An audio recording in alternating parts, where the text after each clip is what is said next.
Well, if you watched my video about this seeding area right over here, you'll know that I was trying to decide about this big field out here and what I was going to do with it. I was thinking that maybe I was going to wait because it hadn't been raining, and then decided to rain, so I wish I would have had some seed down, but you know, that's how it always goes. So now we do have more rain in the forecast. Unfortunately, some of it looks like some storm chances, so I don't know exactly what's going to happen with it, but if I don't get this down, I have no idea whether it's actually going to storm here, and if it just rains nicely, I'm gonna be pretty mad.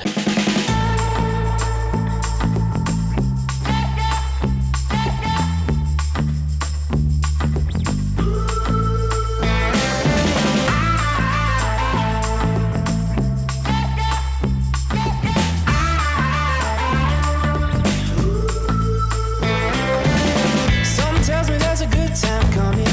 Just wait and see. You got to put a little faith in something. Might as well be with me. You feel it when the bass starts grooving. Go ahead and move your feet. Around here we ain't afraid of nothing. Dancing like no one sees. So today I've been working this again. Had a few weeds that were popping up from the rain that we had, so I also need to get something going in the soil here, or it's just gonna end up being a complete massive amount of weeds. So today what I did was I took the Ventrac, threw everything again with the power rake, and then I took my harrow drag, just went over it to try to move the soil around a little more, and now I'm gonna take this other drag that I used on this area over here and the first time that I went through this whole section, and I'm gonna use that to try to fine tune everything. So we'll see how that works. Come and take my hand. I'm a bad rammer jammer, yes you know I am. And the bears ain't harder than a batter ram. Getting everybody out there to see. This ain't nothing here, oh I damn. I can barely feel my body, but I still can't dance. There's no end to a party like the one we're at. So keep going till they tell us to leave.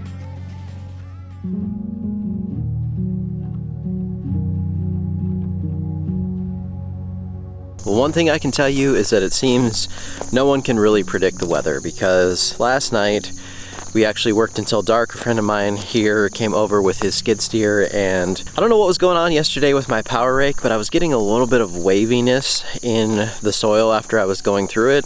And so he has a skid steer with a Harley rake on it, and so he came over and we just made one little kind of scuffing pass to get that all cleaned up, and it seemed to work fine. So I'm not exactly sure if it was just the moisture yesterday, since I was kind of working the soil when it was a little bit more on the muddy side than I would have liked to, but I just didn't have much time and I had to go for it. Woke up this morning and I was going to get the seed down, get the blankets down before this possible rainfall comes, but it already rained. And it was a pretty small amount, but it was just enough to make this tacky out here. So now I have to see what's gonna go on, because the rest of the day they're talking about thunderstorms now. The plans just never seem to work out. So I found that this has actually been the key to getting that really, really smooth. I'm not sure if it would work the same for every soil type, but since mine is so silty, it's just absolutely perfect for using that as your final little finishing thing.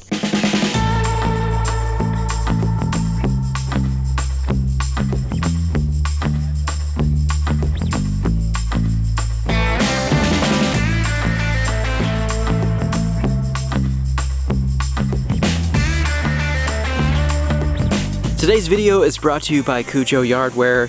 They have a brand new 100% waterproof boot out right now, so if you want to check that out, use my code to get 10% off. Thank you so much to them for supporting this video and for making such awesome products for lawn enthusiasts. So I said in the title of the video that there's 56,000 square feet of ryegrass going in, and part of this is already done. This is what I've been doing in stages. So I started in the spring with about 5,000 square feet next to the building, and then I removed those blankets and I didn't have anywhere for them to go. So I moved them over just south of there to a little larger area there, so that's about 8,000 square feet. So that part has already been seeded. I've been working on overseeding that area just south of the main stage, is what I call it, up by the building. So just south of there, I just overseeded that, and it's looking a lot better already, but there's still some work to be done in that section. And the rest of this field, though, that we were seeding is 38,000 square feet.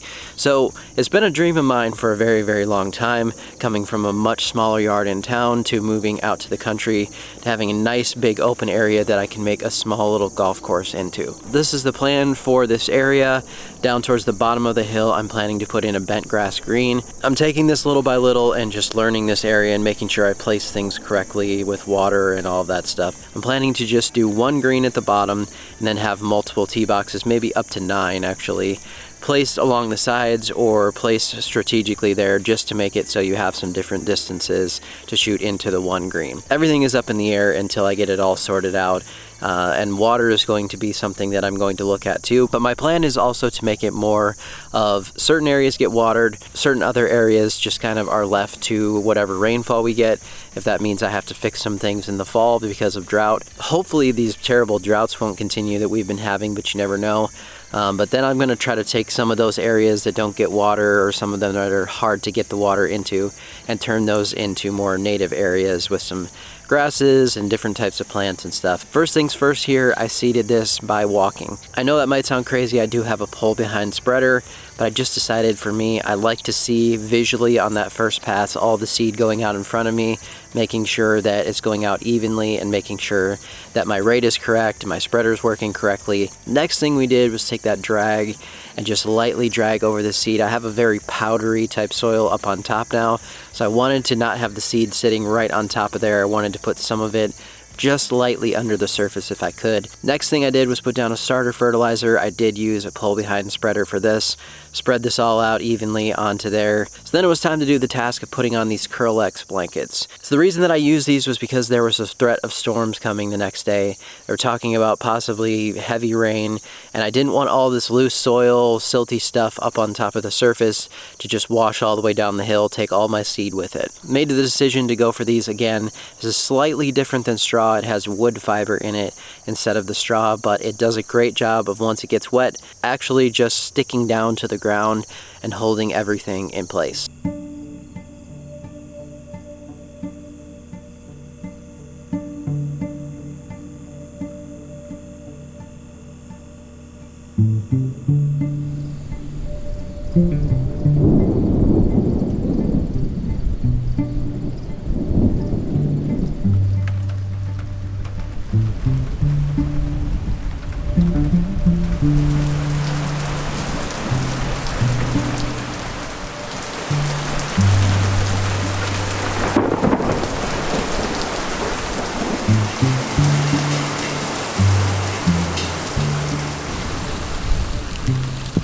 So what seemed like a super heavy rain here actually turned into only about 4/10 here at my house, just over 4/10. It came down pretty heavily during that time frame there, just for about 15 minutes or so.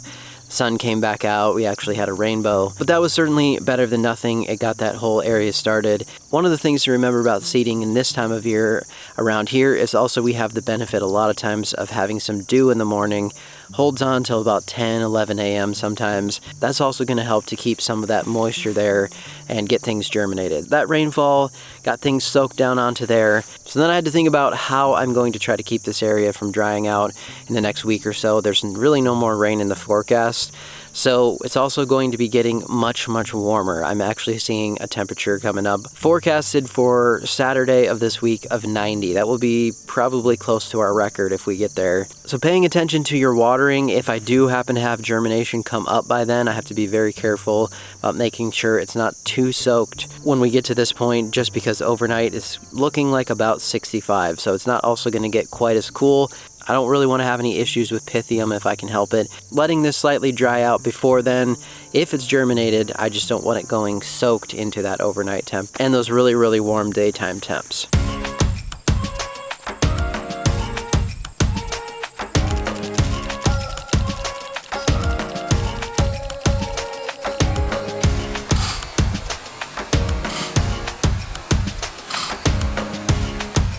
I bought the sprinkler here to try to cover as much area as I can. I'm still going to be doing some hand watering in certain areas that I can't reach, but with this and my well right now, I'm getting about 100 feet of coverage in a circle. So that's quite a bit. I think that it's going to work out well for me in the future too, just when I need to get some water on certain areas, and this thing can actually pump out quite a bit of water. Lots of different ideas here that I need to go through in the off season on figuring out some watering and figuring out again what areas I might just want to turn into native stuff, what areas I can keep up watering, and then being just more focused on those teas and the green. Next task was taking this blanket off of this area that I seeded about 15 days ago.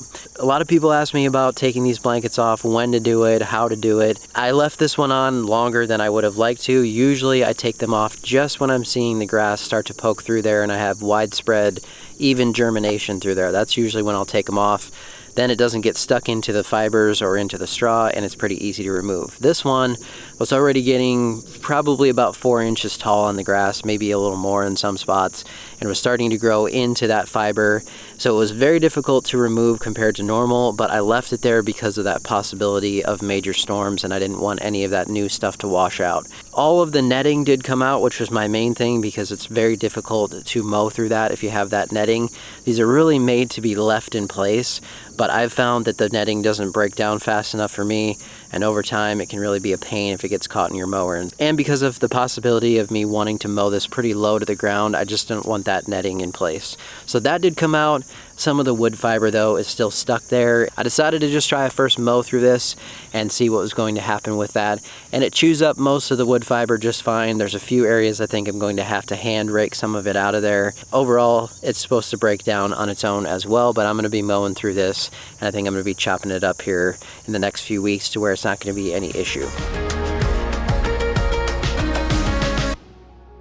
Man, it's been a lot of work here in the last couple days, but it's so nice to have a large project like that at least started. I'll keep you updated here on germination, and as we get into the later fall, you can see behind me here, I've got this fescue patch that's looking much, much better. I'll talk about what I did to this. Many other updates on some plots coming before we get to the winter season too. I want to show you a whole tour before we go into the winter season. So thank you so much for watching this video today. We'll see you next time.